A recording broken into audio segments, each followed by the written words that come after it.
news লাইভৰ প্ৰয়াসত নতুন জীৱন লাভ কৰিছে যোৰহাটৰ বগৰীগুৰ এগৰাকী কিশোৰীয়ে কিডনী ৰোগত গুৰুতৰভাৱে অসুস্থ যোৰহাটৰ আৰ্যলিকাক নিউজ লাইভৰ উদ্যোগত চিকিৎসা প্ৰদান বাংগালুৰুৰ ব্যয়বহুল চিকিৎসাৰ অন্তত ক্ৰমাৎ সুস্থ হৈ উঠিছে আৰ্যলিকা 2020 চনত নিউজ লাইভে আৰম্ভ কৰা অনুষ্ঠান আশা নৱজীৱনৰ প্ৰয়াসত আৰ্যলিকাৰ কিডনীৰ জটিল ৰোগৰ কথা পোহৰলৈ অনা হৈছিল এই অনুষ্ঠানতে তদানীন্তন স্বাস্থ্যমন্ত্ৰী ডক্টৰ হিমন্ত বিশ্ব শৰ্মাই ক্ষিপ্ৰ উদ্যোগ গ্ৰহণ কৰি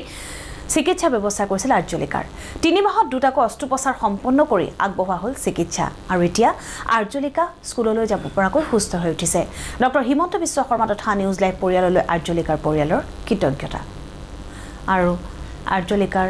পৰিয়ালৰ সৈতে আছে আমাৰ যোৰহাটৰ চিনিয়ৰ ব্যুৰ চিফ প্ৰদীপ বৰাৰ ওচৰলৈ গৈছো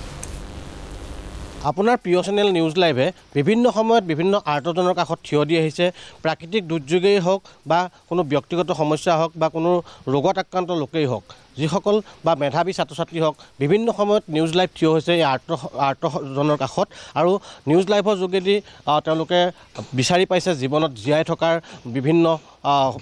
পথ বিচাৰি পাইছে আৰ্তজনৰ কাষত থিয় দিয়াৰ পিছত তেওঁলোকে ৰোগৰ চিকিৎসাৰ বাবে বা বিভিন্ন ধৰণৰ সহায় সহানুভূতি চৰকাৰ বা বিভিন্ন পক্ষৰ পৰা লাভ কৰিছে একেধৰণে যিসকল মেধাৱী ছাত্ৰ ছাত্ৰী আছে তেওঁলোকৰ কাষত নিউজ লাইভ থিয় হোৱাৰ পাছত তেওঁলোকৰ পঢ়া শুনাৰ খৰচ বিভিন্নজনে ল'বলৈ আগবাঢ়ি আহিছে এয়া নিউজ লাইভৰ জন্মগ্ৰহণৰ পাছৰে পৰা আৱহমান কাললৈকে আমি কৰি যাম আৰু বৰ্তমান মই আছোঁ খবৰ ল'বলৈ আহিলোঁ যোৰহাটৰ আৰ্যলিকা দত্ত নামৰ এই কণমানিজনী আৰ্যলিকা দত্তক নিউজ লাইভৰ দৰ্শকসকলৰ কিছুসকলৰ হয়তো মনত আছে আজিৰ পৰা প্ৰায় 2020 চন নহয় জানো 2020 চনত নিউজ লাইভে আমি এক প্ৰতিবেদন সম্প্ৰচাৰ কৰিছিলোঁ সমগ্ৰ ৰাজ্যখনৰ বিভিন্ন 14 বছৰ তলৰ ৰোগত আক্ৰান্ত শিশুসকলক লৈ আৰু সেই সময়ত বৰ্তমানৰ মুখ্যমন্ত্ৰী ডক্টৰ হিমন্ত বিশ্ব শৰ্মা স্বাস্থ্যমন্ত্ৰী হিচাপে আছিল আৰু নিউজ লাইভে ৰাজ্যখনৰ বিভিন্ন প্ৰান্তত থকা 14 বছৰ তলৰ এনে শিশুসকলৰ বাতৰি সম্প্ৰচাৰ কৰিছিলোঁ আৰু সেই পোনপটীয়া সম্প্ৰচাৰ অনুষ্ঠানত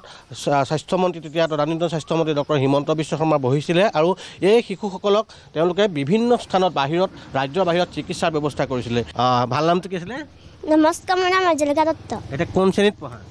ঠিক কোন স্কুলত শংকৰদেৱ শিশু নিকেতন শংকৰদেৱ শিশু নিকেতন